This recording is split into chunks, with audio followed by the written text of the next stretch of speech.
자, 그러면은 본격적으로 프로젝트를 한번 같이 만들어 보도록 하겠습니다. 오늘 하는 동영상은 월요일 수업에서 진행하는 프로젝트입니다. 자, 일단 프로젝트를 하나 만들겠습니다. 이게 복습용 영상이기 때문에 뭐 모든 내용을 다 세세하게 다루진 않을 거고요. 뭐 핵심만 좀 간추려서 빠르게 진행을 하도록 하겠습니다. 자, 프로젝트를 만들 건데요. 뭐 이름은 뭐 적당히 만들고 3D에 저는 요 폴더에 프로젝트를 만들겠습니다.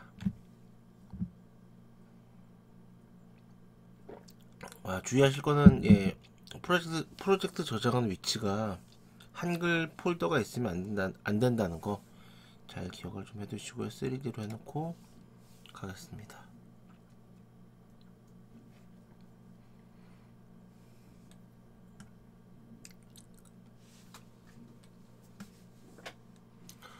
자, 유니티가 이제 아마 실행이 됐을 텐데요. 저도 이렇게 해놓겠습니다.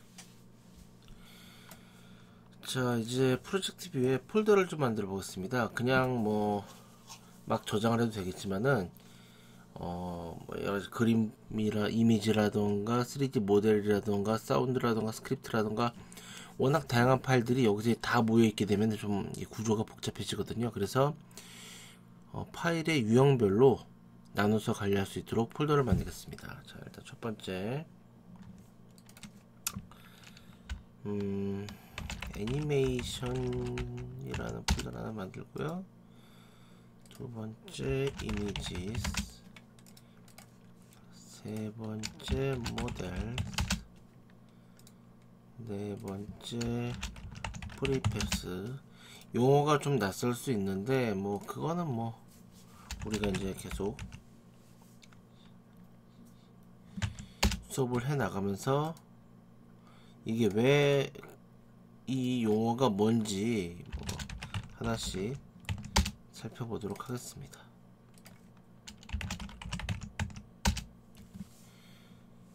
자, 씬을 일단 저장을 할 건데요. 씬을 컨트롤 S를 누르면 이 씬 저장하는 파일이 나오고요. 저는 이거를 씬즈 폴더 안에 게임이라는 이름으로 일단 저장을 하겠습니다. 그러면 게임이 저장이 됐죠. 자, 일단 이해하셔야 될 게 이제 저거죠. 축 작업을 하실 때는요, 기지모 이게 이제 일종의 나침반 같은 거죠. 그래서 여기 잠깐 여기도 나오지만은 모든 오브젝트마다 자기만의 방향이 있고요. 그래서 앞으로 가는 게 Z축 플러스, 뒤로 가는 게 Z축 마이너스, 뭐 이런 식으로 설정이 되어 있습니다.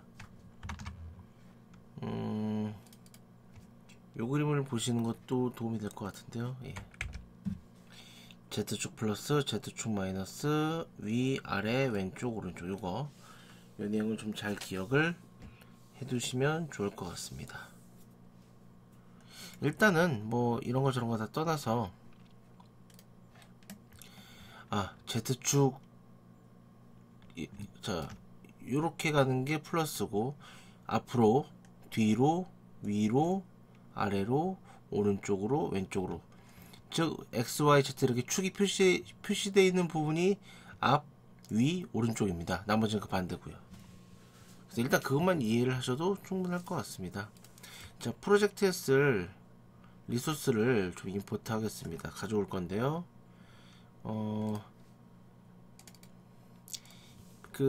우리 패키지 폴더에 보면요. 뭐라고 써있더라. 메탈 텍스처 스펙이라는 유니티 패키지 파일이 있는데 그거를 더블 클릭하겠습니다. 그러면은 보시는 것처럼 이런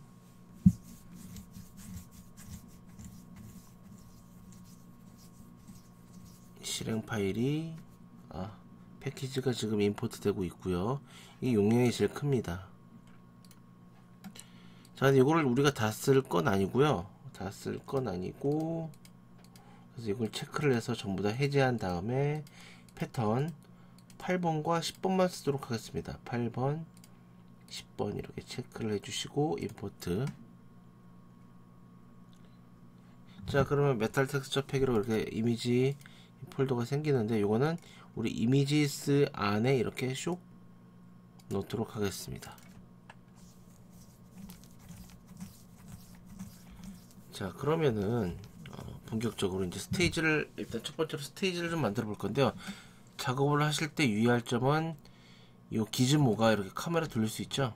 요 기즈모가 저와 같은 방향으로 보이게끔 이렇게 좀 카메라를 맞추고 작업하시는 게 좋습니다.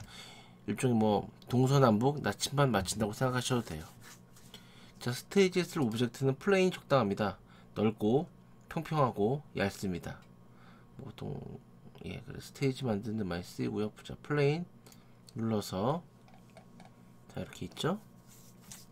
이 이름을 좀 바꿔보죠. 스테이지라고 이름을 좀 바꾸고, 위치가 지금 보통 오브젝트를 하나 씬 위에 올려놓으면 일단 위치를 000으로 맞춰주세요. 그게 작업하기에 큰 부담이 없습니다. 자, 이 상태에서 크기가 좀 작은 것 같습니다. 스케일을 좀 늘려보겠습니다. 5, 0, 5, 1, 5로 이렇게 좀 평평하게 늘려봤습니다. 자, 요 땅에다가 이제 텍스처를 좀 입혀볼 건데요. 텍스처라고 하면 껍데기죠. 껍데기를 좀 입혀볼 건데, 3D 오브젝트, 이런 3D 오브젝트에는 껍데기를 바로, 색깔이나 껍데기를 바로 입힐 수 있는 게 아니라, 머티리얼이라는 걸 통해서 입혀야 됩니다. 머티리얼은, 물론 껍데기나 색깔뿐만 아니라, 그러니까 껍데기로 하면 좀 그렇고, 텍스처, 이런 거 뿐만 아니라, 그 표면의 재질이라던가, 뭐, 빛 반사율이라던가, 이런 세부적인 속성을 포함하고 있는 오브젝트예요. 그걸 좀 만들어 보겠습니다. 크리에이트 머티리얼 이름을 똑같이 이름 적을까? 스테이지라고 이름을 짓고, 얘는 일단 여기 이미지에 갖다 놓겠습니다. 자, 이미지에 이렇게 있죠. 자, 요거의 알베도, 이제 이게 뭐 우리말로 하면 반사율인데, 그냥 뭐 이게 껍데기다, 색깔이다, 이렇게 생각하시면 돼요. 여기다 이제 뭘 넣을 거냐면은 패턴 10에 디퓨즈라는 파일이 있습니다. 패턴 10에 디퓨즈라는 파일을 이렇게 드래그해서 여기다가 툭 갖다 놓겠습니다. 자, 이렇게 됐죠. 프리뷰에서. 자, 그리고 노멀 맵이라는 게 있습니다. 노멀 맵, 텍스처, 이런 껍데기만으로 어떤 울퉁불퉁함, 표면의 재질 같은 것들을 표현해주는 일종의 매핑 기술입니다. 미리 만들어 놓은 게 있으니까 그걸 쓰겠습니다. 여기 노멀 파일을 끌어다가 여기 노멀 맵에 딱 넣어주면은, 자, 보시면요, 이게 없을 때랑 있을 때를 한번 좀 보셔도 좋을 것 같아요. 이걸 일단 논을 해놓고, 자, 여기다가 노멀을, 자, 지금 이렇게 프리뷰 보세요. 여기다 노멀을 딱 넣으면 뭔가 표면이 더 뭔가 입체감 있게 울퉁불퉁 표면 재질이 살아나죠. 그런 역할을 하는 텍스처입니다. 자, 그리고 요거를 이제 연결을 해야 될 텐데요. 요거는 뭐 일단 뭐 이렇게 바로 연결하셔도 되고, 아니면 얘한테 넣으셔도 되고, 네. 정확하게는 얘의 뭐 여기다 넣는 겁니다. 여기 이 스테이지에 여기다 넣었고요. 너무 좀 표면이 단순하니까 얘를 좀 타일링을 좀 나눠 보겠습니다. 스테이지로 가서 여기 보면 타일링이라고 있죠. 이거를 X, Y축으로 10개씩 나눠 보겠습니다. 이렇게 하면 똑같은 패턴이 마치 타일처럼 10개씩 나눠지는 것을 확인할 수가 있습니다. 자, 이제 벽을 만들어 보죠. 벽을 3D, 뭐 여기서 만들어 볼까요? 여기 3D 오브젝트 큐브가 있는데, 역시 000으로 세팅을 좀 하고 올려놓고요. 일단 얘 스케일을, 벽을 만들어야 되니까 얘를 좀 사이즈를 늘려보겠습니다. 큐브의 스케일 가서 50, 5, 1 이 정도로 만들고요. 근데 얘를 이제 묻혀 있잖아요. 보시면 이렇게 묻혀 있어요. 밑에. 얘를 이렇게 들어서 땅바닥에 놓으려 그러는데 이게 쉽지가 않죠. 너무 들어가면은 깊숙이 박히게 되고, 그렇다고 이렇게 좀 하면은 뭔가 좀 들려 있는 것 같고, 그쵸? 약간 들려 있죠. 그래서 이걸 어떻게 하냐면은 정점 스냅과 표면 스냅이라는 게 있는데, 표면 스냅은 이런 오브젝트를 바닥에 붙이는 겁니다. 자, 이렇게 해놓고요. 선택한 상태에서 컨트롤 시프트를 누르고 마우스를 누르면은 바닥에 붙습니다. 표면에 딱 붙어요. 컨트롤 시프트 그리고 마우스 왼쪽 클릭. 가운데를 오브젝트의 가운데에 커서를 두고 컨트롤 시프트를 누른 상태에서 마우스를 이렇게 움직이면 표면에 딱 붙습니다. 자, 표면에 붙이는 건 됐는데 이렇게 막 튀어나오고 그러죠. 여기 면에 딱 붙이고 싶어요. 그럼 어떻게 하면 되겠느냐? 그때 쓰는 게 버텍스 스냅, 정점 스냅입니다. 어떻게 하냐면요, 요 점과 요 점을 우리가 똑바로 맞출 수 있어요. 어떻게 맞추느냐면요, V를 마우스를 적당히 이 정도에 대고 V를 누르면요, 이렇게 정점마다 커서가 생깁니다. 그럼 얘를 들어다가 이렇게 딱 놓을 수가 있습니다. 그럼 딱 붙었죠? 너무 순식간인데 계속 만들어 보겠습니다. 자, 약간 좀 뒤로 뺄게요. 자, 하나 더. 얘를 컨트롤 D 해서 복사 붙여넣기를 하고 이렇게 좀 들어온 다음에 위치를 옮긴 다음에 붙여야겠죠. 그러면 V를 누른 상태에서 이렇게 딱 붙었죠. V. 뭐 익숙하지 않을 수 있는데 계속 연습을 좀 해보시기 바랍니다. 자, 나머지 3면도 붙여보겠습니다. 역시 컨트롤 D 해서 올린 다음에, 자, 이쪽을 막아야겠죠. 그러면 Y축으로 90도를 회전하면 좋습니다. 자, 큐브 2 로테이션 Y 90 해놓고 일단 이렇게 좀 빼놓은 다음에, 자, 얘를 V 이렇게 붙여보겠습니다. 됐죠? 자, 하나 더. 이렇게 컨트롤 D 했죠? 얘도 자, 이렇게 붙여봤습니다. 그러면 자, 면이 다 붙어 있는 것을 확인하실 수가 있습니다.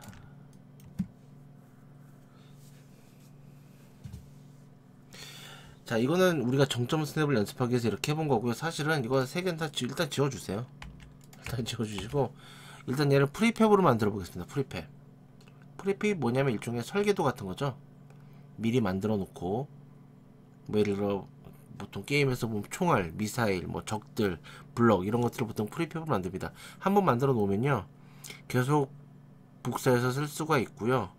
예를 들어 어떤 속성이 바뀐다 그러면은 그거를 간단하게 다른 형제들, 다른 그 복사본들한테도 일괄적으로 쉽게 적용할 수가 있습니다. 한번 보죠. 일단 요 만든 큐브를 이렇게 프리팹 폴더에 넣어서 프리팹으로 만들겠습니다. 오브젝트를 프로젝트 뷰에 이렇게 드래그하면 프리팹이 됩니다. 그래서 이거를 이제 복사 붙여넣기 하는 게 아니라 요 큐브를 끌어다가, 여기다 끄는 거죠. 하이라키 위에 이렇게 툭 끌어다가 큐브를 만들겠습니다. 벽을 만들게요. 지금 복사 붙여넣기 한 게 아닙니다. 요 프리팹을 끌어다가 여기 하이라키 위에 올려놔서 일종의 또 다른 복사본을 하나 만든 거죠. 이게 원본이고 얘네들은 이제 복사본이에요. 자, 적당히 꺼내놓고 V 누른 상태에서 붙이고요. 또 큐브를 올려서 띄우고 Y 90도 적당히 일단 대충 이렇게 맞춰놓은 상태에서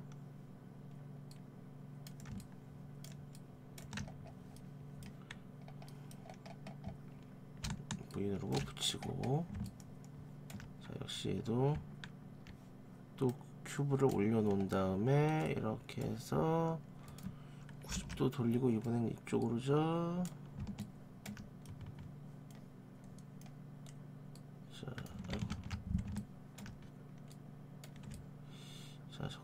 한번 붙여보겠습니다.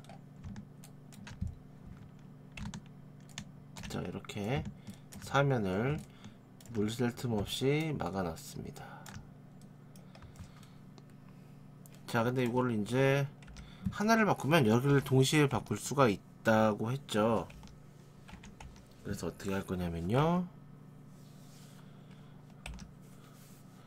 자, 일단 머티리얼 하나 생성하겠습니다. 얘들도 껍데기를 입혀줘야 되니까요. 자, 여기로 가서 이미지스 폴더에서 우클릭을 하면 이 폴더 내에 만들어집니다. 폴더에 우클릭을 하고 크리에이트를 하면 그 폴더 내에 만들어져요. 머티리얼 이름을 월이라고 하죠. 월이라고 짓고, 아, 요것도 이름을 다 월로 좀 바꿔주겠습니다. 헷갈리니까.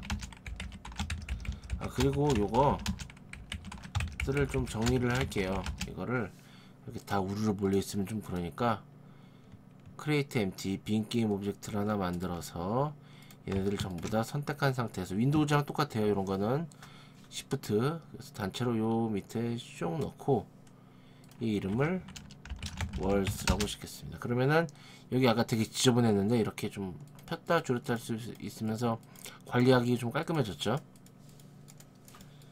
자, 어쨌든 뭐 얘 하나 선택한 다음에요.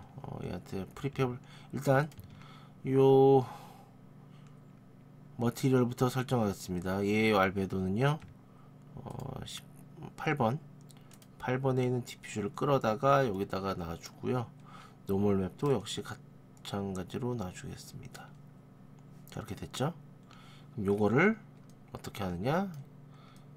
자, 여기 월 있죠? 여기 보면은 여기 머티리얼 이렇게 있습니다. 메쉬 렌더러에. 그럼 방금 만든 요 월을 여기다가 툭 넣어주면, 자, 얘 바뀌었죠? 바뀌었습니다. 근데 얘만 바뀌었죠? 나머지는 안 바뀌었죠? 그럼 얘네들 일일이 다 하나씩 지정해서 할 것이냐? 그래도 되지만 그건 너무 무식한 방법이죠. 그럼 프리페어블 쓰는 의미가 없습니다. 얘는 지금 요 큐브가 원본이고요. 이것들은 이제 복사본들이에요. 복사본들인데 자식 같은 거죠. 그래서 얘가 바뀌면 나머지도 동일하게 바꿀 수 있습니다. 어떻게 하느냐?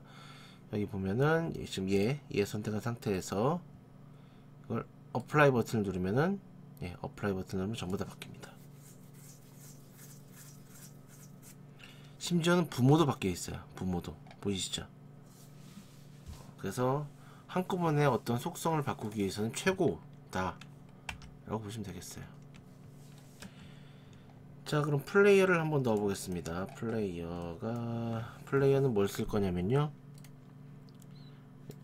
우리 패키지 폴더, 우리 그 리소스 다운받은 거 있죠? 그 중에 보면은 앵그리버드 플레이어 유니티 패키지라는 폴더 파일이 있는데요. 그거를 좀 더블 클릭하면요, 예, 이렇게 창이 뜰 거고요. 임포트 하겠습니다. 자, 방금 임포트 한 거는 얘는 모델스 폴더로 옮겨 놓겠습니다. 모델스 폴더로 옮겨 놓고 이 이름을 월이라고 부를까요? 헷갈리니까. 자, 그 다음에 플레이어 모델을 한번 배치해 보죠. 여기 모델에 보면은 플레이어라고 이렇게 있습니다. 미리 만들어 놓은 건데요. 자, 얘를 뭐 적당히, 여기 뭐 적당히 넣어 주겠습니다. 뭐 이 정도에 올려 놓을까요? 이 정도? 이렇게 카메라 앞에. 자, 포지션이 000, 근데 너무 000으로 이 정도로 해놓을게요. 예. 자, 이렇게 해놓고요. 피벗으로 돼 있어야 됩니다. 이걸 피벗으로 좀 바꿔놓겠습니다. 보통 이거 인간형 캐릭터는 그 중심점을 몸통 가운데가 아니라 요 발 요걸로 잡아요. 예. 이건 나중에 기회가 있을 때 다시 한번 자세히 말씀을 드리고, 애니메이션을 좀 설정을 해보겠습니다. 애니메이션이라고 하면은 원본 모델이 있고요. 자, 여기 플레이 버튼을 누르면 미리 3D 디자이너가 만들어 온 애니메이션들이 하나의 파일로 지금 돼 있네요. 지금 모든 애니메이션이 하나의 파일로 지금 작업이 되어 있기 때문에 요걸 일단 분리하는 작업을 좀 해보겠습니다. 자, 이건 뭐 그대로니까 이거 여기 아이들 버튼 누르고요. 원본입니다. 이름을 아이들이라고, 대기죠. 스타트는 0, 엔드 74. 그리고 랩 모드에서 루프 체크해 주시고요. 어플라이. 하나 더. 이거 어플라이 나중에 한꺼번에 해도 돼요, 사실은. 얘는 앞으로 뛰어가는 애니메이션을 만들 거고요. 자를 거고요. 런포워드라고 짓고, 스타트는 76, 얘는 94. 역시 루프 계속 움직여야 되니까요. 하나 더. 얘 이름은 런 백워드 96, 114. 역시 루프고요. 하나 더. 116, 아니지, 런 라이트. 지금 나오는 숫자들은요, 사실 뭐 제가 뭐 이걸 뭐 몇 프레임마다 체크해 본 것도 당연히 아니고, 기본적으로는 원래는 이제 이 3D 모델을 만든, 애니메이션까지 같이 만든 사람이 알려줍니다. 야, 몇 번째부터 몇 번째 프레임까지가 어떤 애니메이션이고 이런 걸 알려줍니다. 그걸, 그렇죠, 당연히 알아야겠죠. 그리고 136에서 154까지입니다. 역시 루프 체크하고요. 자, 그럼 다 루프 체크되어 있는 거 보셔서 이거 어플라이 누르겠습니다. 이거는 필요가 없으니까 지우겠습니다. 마이너스 역시 어플라이. 자 이런 식으로 하면은, 자 여기 보시면요, 아이들 런 뭐 이렇게 5개의 애니메이션 클립이 생긴 것을 확인할 수가 있습니다. 자, 플레이어도 가보면요, 역시 마찬가지로 애니메이션스라고 해서 5개의 이런 애니메이션들이 애니메이션스에 들어간 것을 확인할 수가 있습니다. 자, 그럼 얘를 한번 움직여 볼 건데요. 기본적으로 게임 오브젝트를 움직이는 방법은 위치를 계속 매 프레임마다 변경시켜줘서 움직이는 방법이 있고, 정말 외부에서 힘을 줘가지고 밀어내는 방법이 있는데요. 우리는 간단하게 그냥 일단 위치 바꾸는 걸로 해보겠습니다. 스크립트를 하나 만들겠습니다. 이 스크립트 폴더에 우클릭을 해서 C# 스크립트 이름을 플레이어라고 줘볼까요? 플레이어. 자, 실행하겠습니다. 자, 비주얼 스튜디오가 실행 중이고요.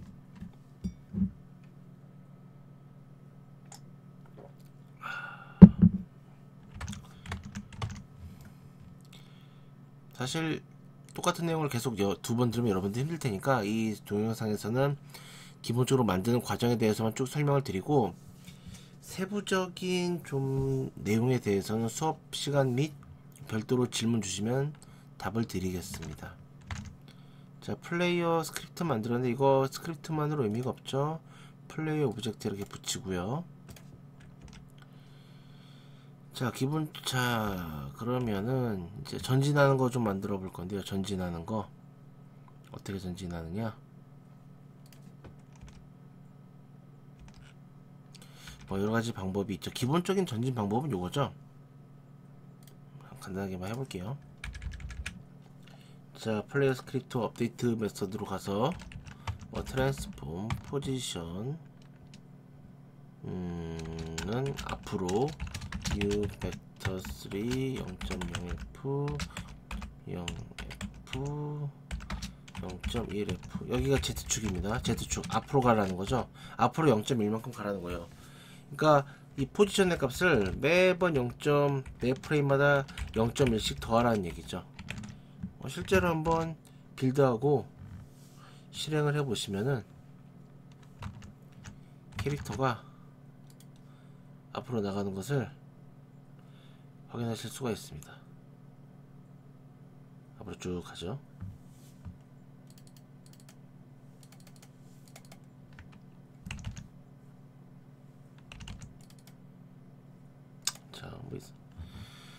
자, 뭐 다른 방법도 있죠. 뭐 이런 방법뿐만 아니라 메서드를 쓰는 방법이 있습니다. 이 트랜스폼에 딸려있는 트랜스레이트라는 메서드가 있는데, 이것도 예를 들어 new 벡터 값을 줘야 돼요. 벡터 3 0.0f 0.0f 0.1f 이렇게 벡터 값을 줘가지고 그것을 함수의 매개 변수로 넘겨주면서 실행하는 방법이 있습니다. 역시 결과는 같을 겁니다. 네, 같죠.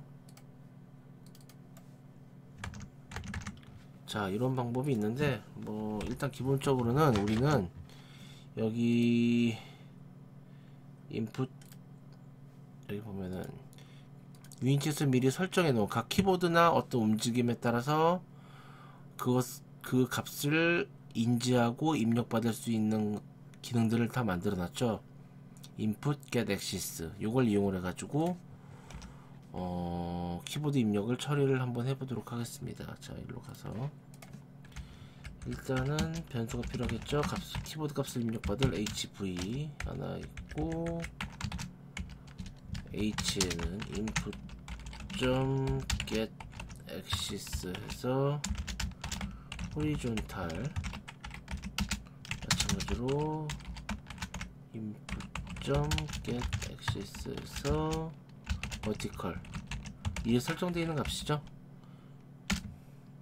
그래서 어떻게 transform translate vector 3.right 곱하기 0.1f 곱하기 h에는 예를 들어 h 15번 라인 h는 내가 왼쪽 화살표 키를 누르면은 마이너스 0.1 오른쪽 화살표 키를 누르면 플러스 1 이런 식의 값이 들어간다는 거를 우리가 수업 시간 때 얘기를 했었죠.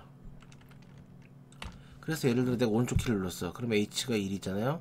1에 0.1 곱하고 벡터 3.right는 0, 1 아니죠. 1, 0, 0입니다. 벡터 값으로. 그래서 이게 벡터로 곱해져 가지고 벡터 값이 만들어지면서 아마 111 new vector 3 100의 값으로 만들어져 가지고 오른쪽으로 이동을 하겠죠. transform translate 이번 vector 3. forward 곱하기 0.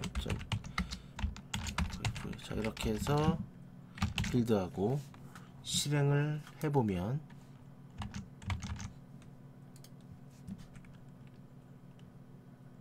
자, 키보드를 좌우 화살표 키 누르면 이렇게 움직이는 것을 확인하실 수가 있습니다.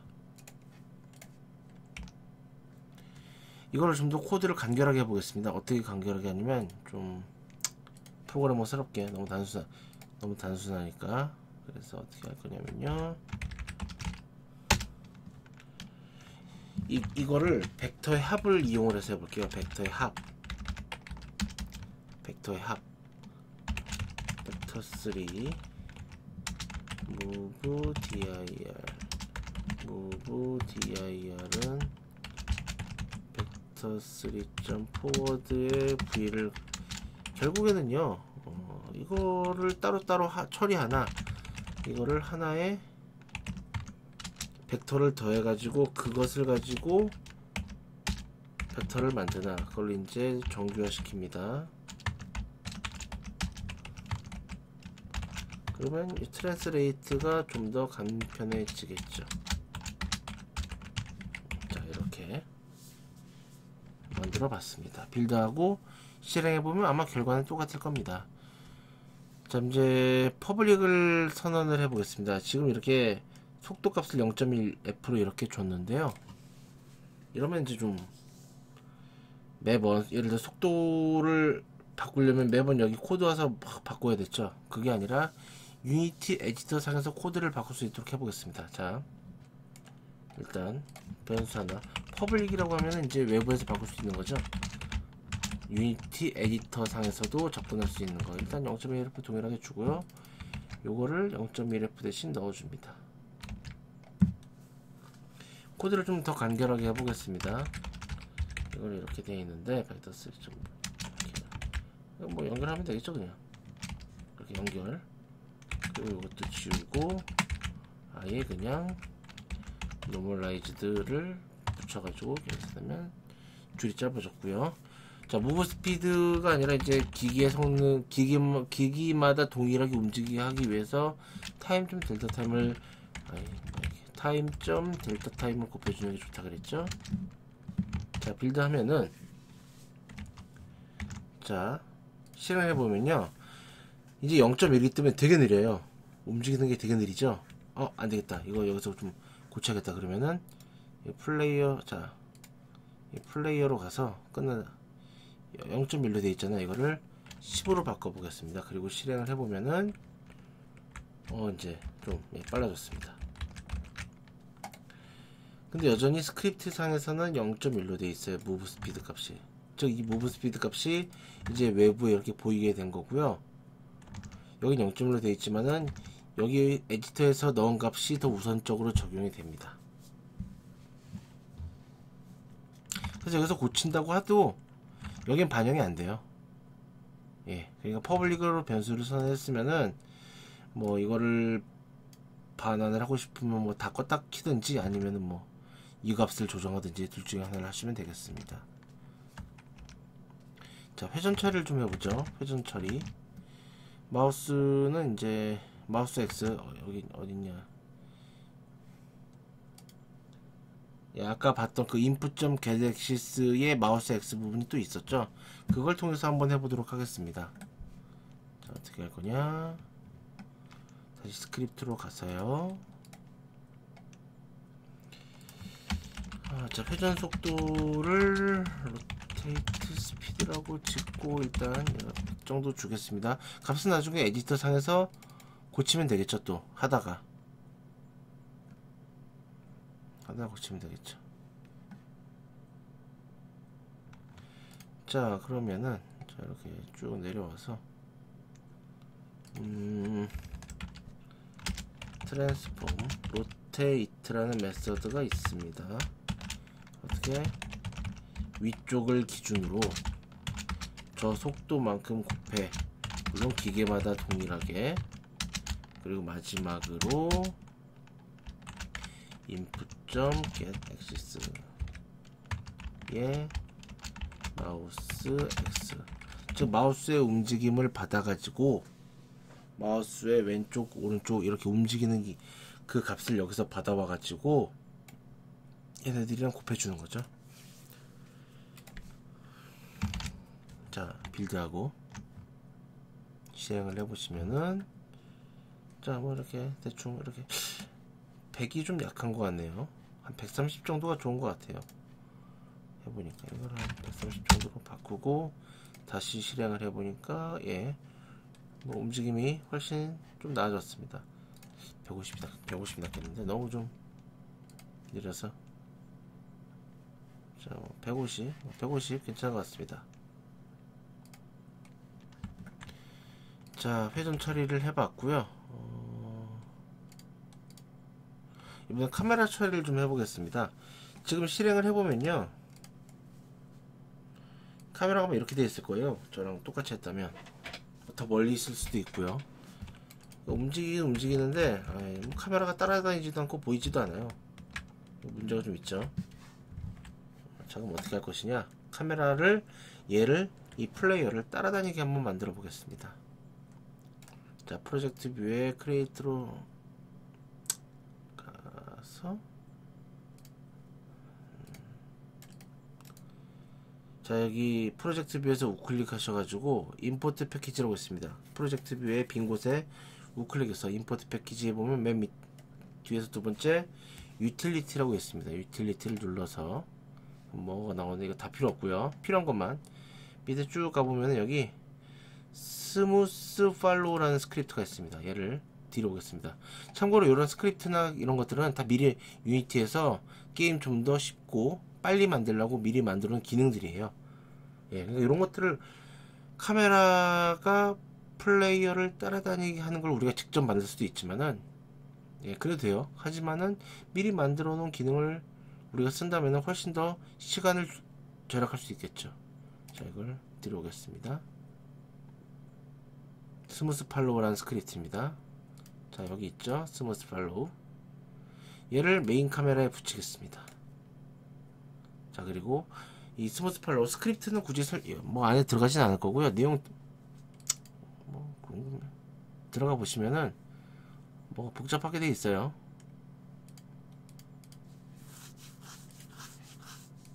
자, 뭐 이렇게 돼 있는데 그렇게 복잡한 내용은 아니지만 어쨌든 뭐 이런 기능이 있고요. 자, 여기 타겟에 이제 뭘 설정해 주면 되냐면은 이 카메라가 따라다닐 애를 여기다 넣어주면 되는 거예요. 우리는 플레이어를 따라다닌다 그랬죠. 그래서 플레이어를 이렇게 드래그해서 넣어주겠습니다. 그리고 요 값을 5로 설정해줘 움직이거든요. 참고로 이 댐핑 값은 회전하거나 위아래로 그 움직일 때, 어쨌든 카메라가 움직일 때의 일종의 뭐 바로 움직이면 좀 이상하니까 그 약간의 좀 딜레이를 주는 그런 값이에요. 예. 한번 실행을 해볼까요? 자, 화면이 좀 바뀌었습니다. 그쵸? 화면이 이제 좀 게임 화면 비스무리하게 좀 돼 있죠. 따라다니니까요. 실제로 신비를 보셔도 여기 카메라가 여기 있죠. 자, 카메라가 지금 저 신비를 보시면요, 카메라가 지금 쟤를 계속 따라다니고 있는 것을 확인하실 수가 있습니다. 근데 너무 멀리 있어요. 너무 멀리서 비추니까 좀 그래요. 그래서 어떻게 할 거냐면요, 자, 일단 이렇게 한 다음에 실행을 하고요. 자, 여기 보면은 실행 중에 요 메인 카메라의 스무스 팔로우를 조금씩 조정을 좀 해보세요. 너무 멀리 있어. 얘 값을 한 5 정도로 줄여볼까요? 한 5? 근데 너무 높이 있죠, 카메라가. 카메라를 좀 낮춰보겠습니다. 한 2? 카메라를 이렇게, 카메라의 위치를, 카메라의 위치가 조정되는 것을 확인하실 수가 있죠. 카메라, 아까 말씀대로 한 이 정도가 좋은 것 같아요. 자, 이렇게 바꿔보겠습니다. 근데 중요한 건요, 지금 플레이 중이잖아요. 플레이 중에 이렇게 테스트를 하면서 수치를 뽑아내야 돼요. 뭐 이게 좋은데, 자, 보세요. 525예요. 이걸 끄면은 다시 15호로 되어 있어요. 그러니까 플레이 중에 바뀐 수치는 실제 게임에 적용되지 않습니다. 불편하죠. 매번 이걸 외울 수도 없고. 어떻게 하냐면요, 다시 이거를 525로 바꾸고요. 여기 보시면은 톱니바퀴 누르면은 카피 컴포넌트라고 있습니다. 값을 복사할 수 있어요. 그래서 어떻게 하냐, 카피 컴포넌트 누르고 끈 다음에 15로 되어 있죠. 이거를 눌러가지고 paste component values 누르면은 525로 바뀌어 있습니다. 자, 실행을 해보시면은, 자, 좀 더 게임스럽게 바뀌어 있는 것을 확인하실 수가 있습니다. 자, 뭐 간략하게 설명을 드렸는데, 역시 확실한 거는 뭐 수업 때 한 내용을 다시 한번 쭉 복기해 보자는 의미에서 요 동영상 강좌가 있는 거지, 요 동영상 강좌만 믿으시면 많은 내용을 좀 놓칠 수가 있습니다. 그러니까 수업 때 좀 착실히 들으시고 요 동영상 강좌는 보조용으로만 활용하시면 좋을 것 같습니다. 예, 수고하셨습니다.